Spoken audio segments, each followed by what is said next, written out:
Hello viewers, welcome to my channel Electrical Tutorial. So after watching the video, if you think that my videos are helpful to you, then kindly subscribe my channel and press the bell icon so that you will get notified when I upload new videos in my channel.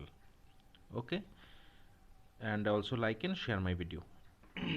So in this video we will discuss about the losses occurred in transformer. Okay, so transformer में क्या loss होता है, किस तरह से होता है, उसको हम इस वीडियो में डिस्कस करेंगे।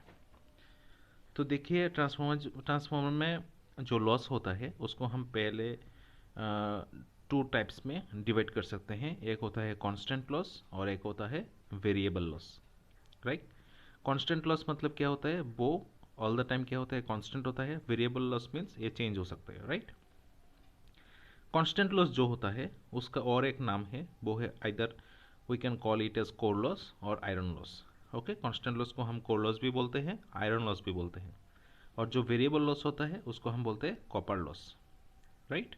और कॉपर लॉस जो है उसको हम डिटरमाइन कर सकते हैं I square into R loss, right.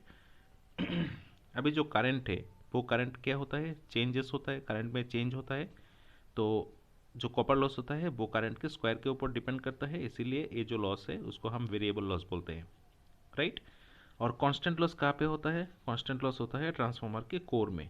Okay, constant loss होता है ट्रांसफार्मर के कोर में, that's why it is also known as core loss और आयरन लॉस। कोर लॉस और आयरन लॉस को अगर हम फिर से डिवाइड करें तो आ जाता है टू कंपोनेंट, वन होता है हिस्टैरिसीस लॉस, अदर वन होता है eddy current loss. Okay, hysteresis loss का जो मैथमेटिकल एक्सप्रेशन है वो होता है k into b max to the power 1.6 f into v, right. मतलब जो हिस्टैरिसीस लॉस होता है वो देखिए कौन कौन सी पैरामीटर में डिपेंड कौन कौन सी पैरामीटर में डिपेंड करता है।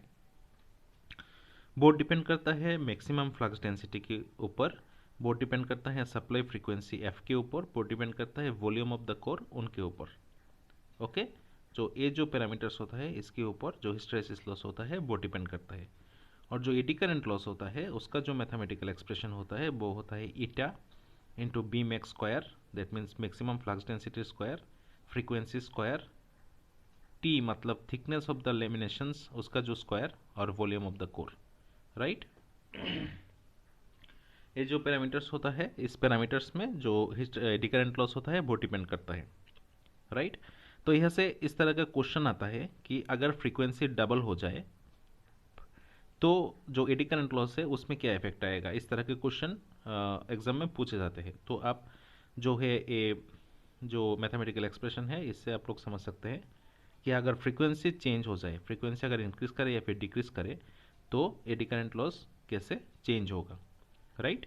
या फिर क्वेश्चन ऐसा भी हो सकता है कि अगर थिकनेस ऑफ द लेमिनेशंस चेंज हो जाए, राइट, थिकनेस अगर इंक्रीज हो जाए तो जो एडी करंट लॉस है वो कैसे चेंज होगा, राइट। या फिर मैक्सिमम फ्लक्स डेंसिटी अगर चेंज हो जाए, इंक्रीज या फिर डिक्रीज हो जाए तो एडी करंट लॉस पे क्या इफेक्ट होगा, राइट। इस तरह का जो कॉन्सेप्चुअल क्वेश्चन है वो पूछे जाते हैं कॉम्पिटिटिव एग्जाम्स में या फिर एंट्रेंस एग्जाम्स में। Okay, so I think the whole concept is clear to you all.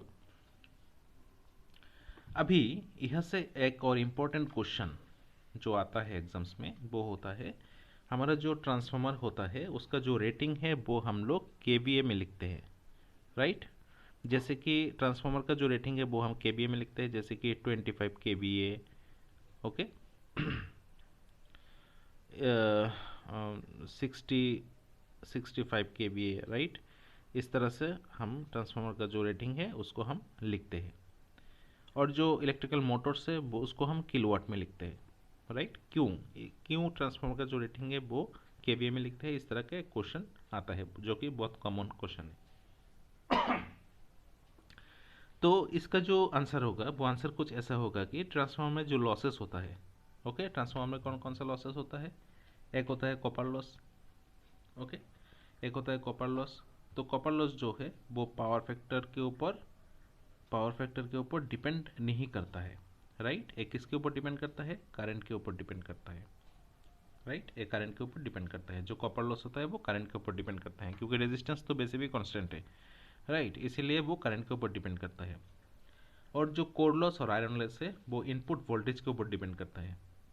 तो मैंने प्रीवियस वीडियो में ट्रांसफार्मर का फेजर डायग्राम ड्रॉ किया था, उसमें जो नो लोड फेजर डायग्राम था वो कुछ ऐसा था कि यहाँ पे एक्स एक्सिस में हमने फ्लक्स को कंसीडर किया था और मैग्नेटाइजिंग करंट को कंसीडर किया था, और जो वाई एक्सिस है उसमें हम प्राइमरी वोल्टेज को कंसीडर किया था और उसके साथ आई सफिक्स डब्ल्यू एक कंपोनेंट है उसको कंसीडर किया था।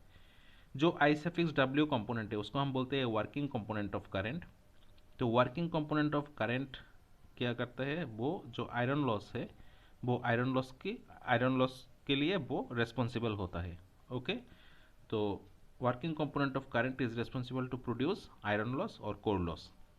तो वर्किंग कंपोनेंट ऑफ करंट कैसे इंक्रीज होगा, अगर हम इनपुट वोल्टेज को इंक्रीज करें तो जो वर्किंग कंपोनेंट ऑफ करंट है वो भी इंक्रीज हो जाएगा, राइट।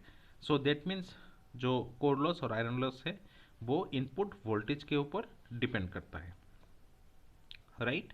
इसीलिए जो रेटिंग होता है ट्रांसफार्मर का उसको हम वोल्ट इंटू एम्पियर में लिखते हैं, राइट। क्योंकि ट्रांसफार्मर के दो तरह का लॉस होता है, एक होता है कॉपर लॉस, एक होता है आयरन लॉस। आयरन लॉस जो है वो वोल्टेज के ऊपर डिपेंड करता है, कॉपर लॉस जो है वो एम्पेयर दैट मीन्स करंट के ऊपर डिपेंड करता है, राइट। और कैसे होगा के मतलब किलो वोल्ट एम्पियर। ओके, तो किसी भी ट्रांसफार्मर अगर वहाँ 10,000 वोल्ट एम्पियर हो गया तो उसको हम लिख सकते हैं 10 kVA, राइट। किसी भी ट्रांसफार्मर अगर 25,000 वोल्ट एम्पियर हो गया तो उसको हम लिख सकते हैं 25 kVA। इस तरह से हम ट्रांसफार्मर की रेटिंग को डिटरमाइन करते हैं, राइट। और उसका रेटिंग किलोवाट नहीं है, क्योंकि किलोवाट मतलब क्या हो गया, V into I into cos phi, right. Kilowatt भी पावर है, राइट। किलोवाट हमारा हो गया एक्टिव पावर और वोल्ट के भी हो गया हमारा अपरेंट पावर, राइट। तो जो किलोवाट हो गया वो पावर फैक्टर के ऊपर डिपेंड करता है, राइट। किलोवाट का जो पावर है वो पावर फैक्टर के ऊपर डिपेंड करता है।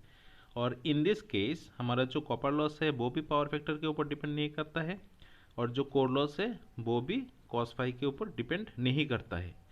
Okay, so since both the losses are independent of power factor, right, that's why the rating of the transformer in kVA. Okay, so I hope the concept is clear to you all.